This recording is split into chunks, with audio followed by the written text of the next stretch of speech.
Afternoon. Money nine पर हम हर दिन में 2 बजे आपसे मुखातिब होते हैं ताकि आपके पर्सनल फाइनेंस, बीमा, स्टॉक, म्यूचुअल फंड से जुड़े सवालों का जवाब मिल सके। हमारे एक्सपर्ट आपको लाइव आंसर देते हैं हेलो मनी नाइन में। मंगलवार का दिन हमने फिक्स करके रखा है इंश्योरेंस के लिए, यानी बीमा, चाहे वो जीवन बीमा हो, हेल्थ इंश्योरेंस हो, कार इंश्योरेंस हो, होम इंश्योरेंस हो, आप जिस भी तरह का बीमा खरीदना चाहते हैं उससे जुड़ी आपकी सारी उलझन को हम दूर करते हैं मंगलवार को। तो आपको सवाल कैसे पहुंचाना है हम तक, सबसे पहले मैं आपको ये बता देती हूँ। आप इस लाइव ब्रॉडकास्ट से जुड़कर नीचे हमारे कमेंट सेक्शन में तो सवाल भेज ही सकते हैं। इसके अलावा आप अपने सवाल हमें व्हाट्सएप कर सकते हैं। हमारा नंबर 9311121874 है, या फिर आप हमें ईमेल कर सकते हैं money9query@tv9.com पर। ट्विटर, फेसबुक पर जुड़ कर भेज सकते हैं। बस सवाल जब आप हमें भेजें ना, तो उसमें पूरी जानकारी दें ताकि हम आपके सवाल को अच्छे से समझ सकें, और इसके साथ हम ये भी जान सकें कि आपका नाम क्या है, आपकी उम्र क्या है, आप किस शहर से जुड़ रहे हैं, ताकि अच्छा लगेगा, हमारी दोस्ती ऐसी तो बढ़ेगी। और मोबाइल नंबर शेयर करें ताकि सवाल में कोई भी कन्फ्यूजन हो तो हम आपसे कांटेक्ट कर सकें। तो जैसा कि मैंने बताया, आज है ट्यूसडे, और ट्यूसडे का दिन हमने फिक्स किया है इंश्योरेंस के लिए। तो आज मैं बात करने वाली हूँ हेल्थ इंश्योरेंस पर। हेल्थ इंश्योरेंस पूरी फिनेंशियल प्लानिंग का बहुत ही महत्वपूर्ण एलिमेंट है। अब मान लीजिए आपने पैसे बचाए बच्चों की हायर एजुकेशन के लिए, रिटायरमेंट प्लानिंग के लिए, या हॉलिडे के लिए आपने प्लान किया है, लेकिन एक हेल्थ इमरजेंसी आ जाती है ना, तो हेल्थ इमरजेंसी में कोई भी कभी किसी तरह का कॉम्प्रोमाइज़ नहीं करना चाहता है। छुट्टी हो, बच्चों की एजुकेशन, उन सब का भूल करके उस समय की ज़रूरत यानी हेल्थ इमरजेंसी को पूरा करने में वो सारे पैसे लगा देते हैं। तो ये ऐसा आपके साथ ना हो, इसके लिए आपके पास एक हेल्थ बीमा होना चाहिए। कैसा हेल्थ बीमा लें, किन किन फैक्टर्स को आपको कंसिडर करना चाहिए, इन सब पर बात करने के लिए मेरे साथ जुड़ हैं सिद्धार्थ सिंघल। ये हैं business head health insurance Policybazaar से। Thank you so much Siddharth, आज आपने वक्त निकाला। Welcome to money nine once again. Health insurance बहुत इंपॉर्टेंट है। आप क्या सलाह देते हैं अगर कोई हेल्थ इंश्योरेंस खरीदने जा रहा है, तो कौन कौन से चेक बॉक्सेस हैं जिन्हें उन्हें टिक करना चाहिए जब वो एक हेल्थ इंश्योरेंस सिलेक्ट कर रहे हैं अपने लिए? सबसे पहले thank you Priyanka for inviting me on your show, and thanks to all the viewers as well. ये आपने बहुत ही महत्वपूर्ण सवाल पूछा है कि अगर आप हेल्थ इंश्योरेंस खरीदना चाहते हैं तो सबसे पहले आपको क्या क्या चीज़ें ध्यान में रखनी चाहिए। मेरे ख्याल से अब आज की डेट में मार्केट में बहुत सारे प्लान्स हैं, बट अगर मैं कहूँ तो सबसे ज़्यादा 4 या 5 इंपॉर्टेंट बातें हैं जिसको किसी भी कस्टमर को ज़रूर ध्यान में रखना चाहिए। देखिए, सबसे पहले तो है जिस भी आप कंपनी का प्लान लेना चाहते हैं उसका क्लेम सेटलमेंट रेशियो जरूर देखिए, क्योंकि हेल्थ इंश्योरेंस हम ले ही इसलिए रहे हैं क्योंकि जब हमें जरूरत होगी उस समय पे हेल्थ इंश्योरेंस कंपनी या हमारे साथ खड़ी होगी और क्लेम्स हमारा सेटल करेगी सीमलेसली। आई थिंक सबसे पहला और सबसे आई वुड से कि फोरमोस्ट चीज है कि क्लेम सेटलमेंट रेशियो जरूर देखिए अपने हेल्थ इंश्योरेंस कंपनी का। कभी कभी क्या होता है, कस्टमर्स सिर्फ प्राइस देखते हैं बट क्लेम सेटलमेंट रेशियो देखना भूल जाते हैं, बट लेकिन आई थिंक सबसे पहले मैं तो ये कहूंगा दैट इज वन। दूसरी चीज है, अगर आपको अपनी हेल्थ इंश्योरेंस प्लान में कोई लिमिट नहीं होनी चाहिए, कोई सब लिमिट, कोई रूम रेंट कैपिंग, किसी तरह की चीजें नहीं होनी चाहिए। इसका फायदा ये होता है कि कल को अगर किसी की कोई बीमारी है तो आप अपनी पसंद के हॉस्पिटल में, आप अपनी पसंद के रूम में जा सकते हैं। जनरली हेल्थ इंश्योरेंस कुछ प्लान्स में कैपिंग होती है, जिसका मतलब होता है कि आप एक ही कैटेगरी का रूम ले सकते हैं या इतने ही रुपए तक का रूम ले सकते हैं। तो अब आज की डेट में मार्केट में बहुत सारे प्लान्स हैं जिसमें इस तरह की कोई कैपिंग नहीं है, तो बेसिकली ये आपको बहुत फ्रीडम देता है, बहुत आपको ऑप्शंस देता है। राइट। तीसरी मैं यस यस, प्लीज कंटिन्यू। तीसरी बात। तो तीसरी चीज मैं कहूंगा कि आपको यूजुअली देखना चाहिए कि कोई को पेमेंट वगैरह तो नहीं है, अगर है भी तो आपको पता होना चाहिए।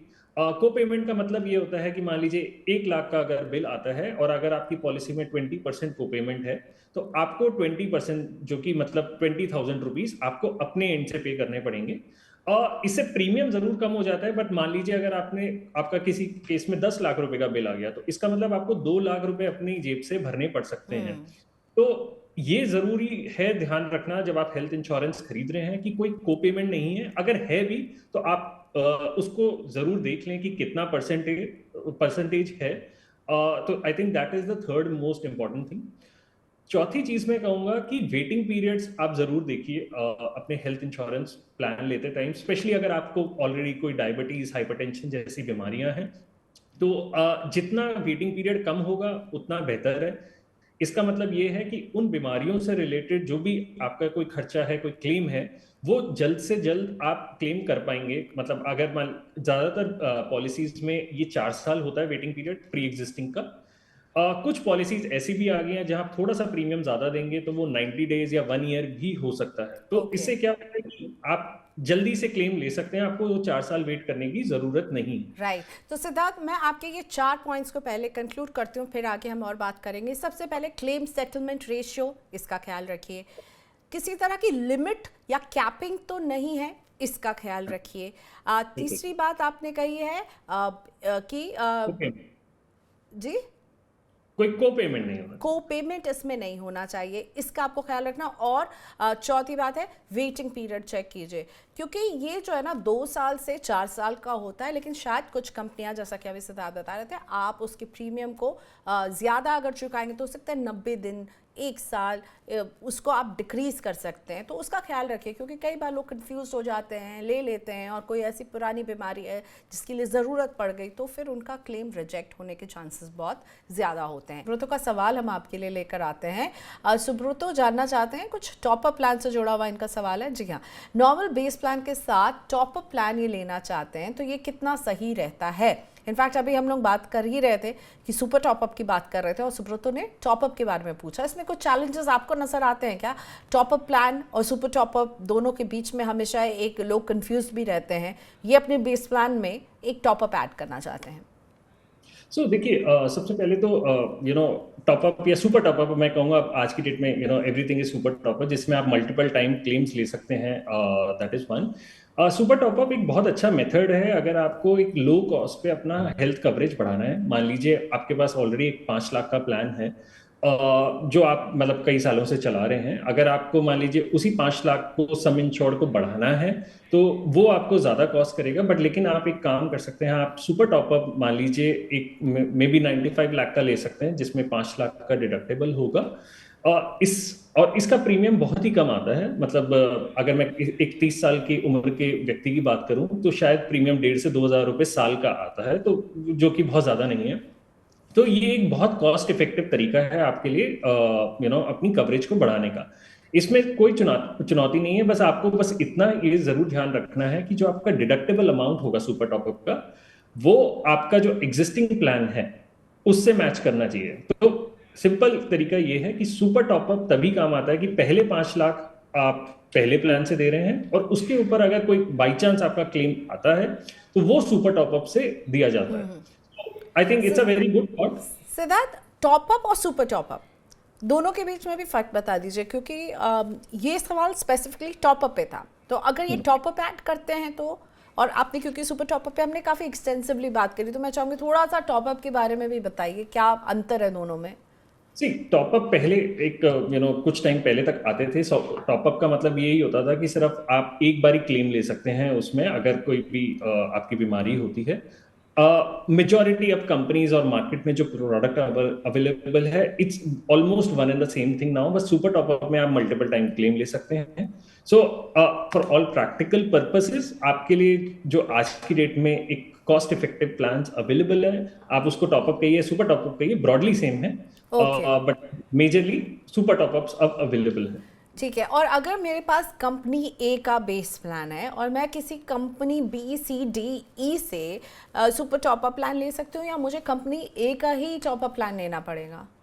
नहीं, ऐसा कोई लिमिटेशन नहीं है। आप कंपनी ए अगर आपका सुपर टॉपअप प्लान दे रही है तो आप उससे ले सकते हैं। बट लेकिन अगर आपको कोई और अच्छे option company B C D में मिल जाते हैं जिसमें आपका प्रीमियम कम हो, क्लेम सेटलमेंट अच्छा हो, तो आप दूसरी कंपनी से भी ले सकते हैं। तो फिर जब मैं क्लेम लेने जाऊंगी तब मुझे दिक्कत नहीं होगी, क्योंकि मेरे पास एक कंपनी का प्लान है जिससे मैंने बेस कवर लिया हुआ है, और फिर मैं अगर वहीं पर सुपर टॉपअप भी इस्तेमाल करना चाहूँगी तो दो कंपनियों के बीच में कहीं फंस तो नहीं जाएगा इंसान? नहीं, फंसेगा नहीं। तो उस केस में आपको क्या करना होता है कि आपको दोनों ही कंपनीज को बताना होता है।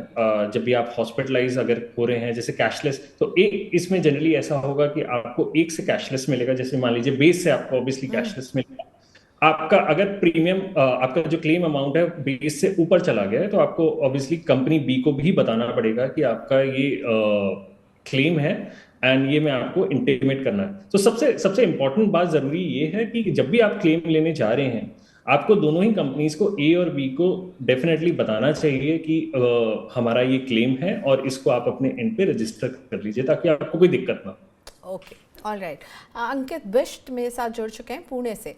हेलो अंकित, बताइए कैसे मदद करें आपकी। नमस्कार प्रियंका जी, नमस्कार। नमस्ते मैम, मुझे अंकित। ये जानना था कि जैसे अभी मैं नौकरी बदल रहा हूँ, तो मेरी पुरानी ऑर्गेनाइजेशन ने जो मुझे ग्रुप हेल्थ कवर दिया हुआ था, तो मतलब ऐसे अब मैं दूसरी संस्था में चला जाऊंगा तो क्या मैं इस कवर को कंटिन्यू कर सकता हूँ? और अगर जैसे मैं इसे कर भी सकता हूँ तो इसकी प्रक्रिया क्या रहेगी, तो कैसे किया जा सकता है मैम ये? ओके अंकित, चलिए कंग्रेचुलेशन, आप नौकरी बदल रहे हैं, बहुत अच्छी बात है। थोड़ा सा नौकरियों को लेकर माहौल अच्छा नहीं है, लेकिन आप दूसरी नौकरी में जा रहे हैं, ये तो बहुत अच्छी बात है। सिद्धार्थ, अब बताइए, group health cover company A के से लिया हुआ है, now Ankit shifting to a new company, तो what happens to this group health cover? क्या उसे ही कंटिन्यू कर सकते हैं क्या अगर कोई चाहे, या फिर वो नई कंपनी में आई एम श्योर उनको नए सिरे से भी मिलेगा ही ग्रुप हेल्थ कवर? बिल्कुल बिल्कुल प्रियंका। सो अंकित जी, ये बहुत अच्छा सवाल है। एक सबसे पहली चीज़ है कि ग्रुप हेल्थ अगर जैसे जो कि आपकी एक कंपनी ने दिया है, ये जैसे ही आपकी करंट जॉब या किसी की भी करंट जॉब तक है तभी तक होता है। ये कैरी फॉरवर्ड नहीं होता, मतलब from one company to another company, क्योंकि हर कंपनी का एक हर इंश्योरेंस कंपनी के साथ एक अलग टाई अप होता है। इसीलिए what we recommend to all the our customers and viewers is कि आप देखिए, ग्रुप हेल्थ जो आपका कंपनी ने दिया है वो एक एज अ बैकअप ऑप्शन हमेशा रखिए, क्योंकि वो आपको कंपनी ने दिया है। आई एम नॉट श्योर आपकी कंपनी ने कितना हेल्थ कवरेज दिया है, बट एक रिटेल पॉलिसी, एक जो आप अपने लिए एक पॉलिसी खरीदते हैं, वो हमेशा आपके लिए लाइफ लॉन्ग चलती है। तो अगर आप मान लीजिए एक अपने एक सिंगल एडल्ट के लिए, जैसे अपने लिए लेते हैं, आई एम अज्यूमिंग अगर आपकी एज मान लीजिए 30 से 35 साल की है, तो ये एक कवरेज आपको 7-8 हज़ार रुपए तक एनुअली में मिल जाता है, विच इज बेसिकली अबाउट 600-700 रुपए पर मंथ। सो हम ये रिकमेंड करते हैं, क्योंकि हेल्थ जो ग्रुप प्लान्स होते हैं, सबसे पहले तो आपकी सिर्फ जो अभी जॉब है तभी तक चलते हैं। जैसा कि प्रियंका जी ने बताया कि आज की डेट में जॉब को लेके बहुत अच्छा मार्केट नहीं है इस टाइम, हम काफ़ी तरह की बातें सुन रहे हैं। तो उस सिनेरियो में क्या होता है, एक तो मान लीजिए किसी की जॉब चेंज हो रही है या लेट्स से जॉब लॉस हुआ, तो ग्रुप हेल्थ तभी की तभी खत्म हो जाता है तो इसलिए हमेशा बेटर है कि अपने लिए अपनी हेल्थ इंश्योरेंस पॉलिसी जो आपके लिए लाइफ लॉन्ग चले, वो आप हमेशा रखें, ताकि उसमें कल को आपको कभी भी जरूरत पड़े तो आप you can always come back to that policy. Group health रखें बट एज अ बैकअप रखें। ओके, सो ग्रुप हेल्थ हमेशा बैकअप प्लान रहना चाहिए। और क्या ग्रुप हेल्थ को इंडिविजुअल प्लान में कन्वर्ट करवा सकते हैं क्या Ankit, if he wants to? नहीं, ये बहुत ही स्पेसिफिक है। अगर ग्रुप हेल्थ बहुत ही लिमिटेड सिनेरियो हो सकते हैं कि ग्रुप हेल्थ जिस कंपनी ने दिया है, मान लीजिए किसी एक इंश्योरेंस कंपनी ए ने दिया है, वो अगर बाई चांस किसी में फैसिलिटी देती है, बट अमूमन हमने देखा है कि ग्रुप हेल्थ आप हेल्थ इंश्योरेंस रिटेल में कन्वर्ट नहीं करा सकते। बहुत ही रेयर केस में अगर कोई देता है तो वो शायद देता है, वो भी काफ़ी लिमिटेड प्लान्स। बिल्कुल। अगर आप एकदम किसी भी कंपनी से पूछेंगे ना तो वो तुरंत कहेंगे हाँ हम करते हैं, पर जब आप उनके प्रोसेसेस में जाएंगे ना तो शायद बहुत मुश्किल में आप अंकित फंस जाएंगे और बहुत कॉम्प्लिकेटेड होता है। तो जैसा कि सिद्धार्थ ने कहा कि आपके पास एक अपना इंडिविजुअल इंडिपेंडेंट प्लान होना ही चाहिए, चाहे आप इस कंपनी में हैं, उस कंपनी में हैं, वो आपको जैसा भी प्लान दे रही हो, क्योंकि वो आपके पास एक सेफगार्ड रहेगा। मान लीजिए नौकरी नहीं है, बीच में आपने जॉब ब्रेक लिया है, तो आपके पास एक हेल्थ कवर तो हमेशा रहेगा।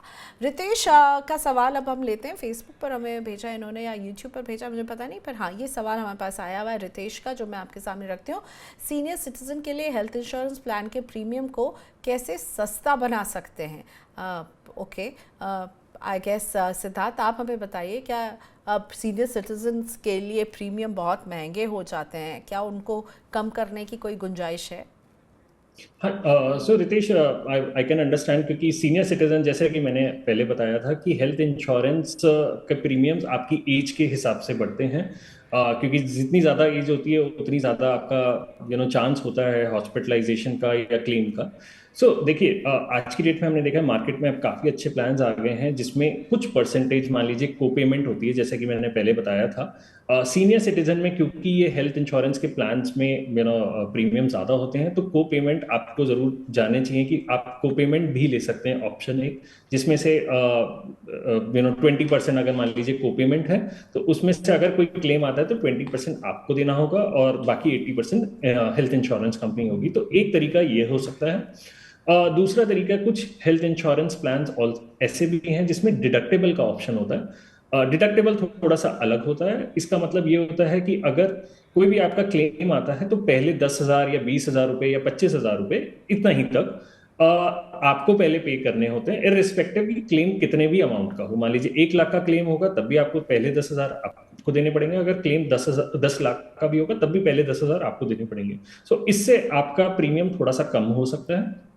आई थिंक मेजरली ये दो तरीके हैं, बट लेकिन अभी आज की डेट में काफी प्लान्स आ गए हैं, आप एक्सप्लोर कर सकते हैं, जिसमें प्रीमियम्स थोड़े से कम होते हैं ऑलरेडी, क्योंकि senior citizen, like I said, obviously our हमारे पेरेंट्स हैं, जो कि जिनके लिए हेल्थ इंश्योरेंस सबसे ज्यादा जरूरी है उस टाइम पे। तो काफी कंपनीज इसलिए काफी इनोवेटिव प्लान्स लेके आई हैं मार्केट में सीनियर सिटीजन्स के लिए। ठीक है, तो रितेश, प्रॉब्ली आप कोपे वाला हिस्सा देख सकते हैं। आप देख सकते हैं कि उसमें क्या कुछ डिडक्टेबल है, यानी शुरुआती कीमत कुछ आप अदा करेंगे, तो ये सारे फैक्टर्स जो हैं आपके लिए प्रीमियम को थोड़ा सा जेब के पहुंच तक ला सकते हैं। लेकिन ध्यान रखिएगा, आगे जब खर्चा आएगा तो शायद आपको अपनी जेब से थोड़ा सा ज़्यादा देना पड़े, क्योंकि आप प्रीमियम शुरुआत में थोड़ा सा सस्ता रख रहे होंगे।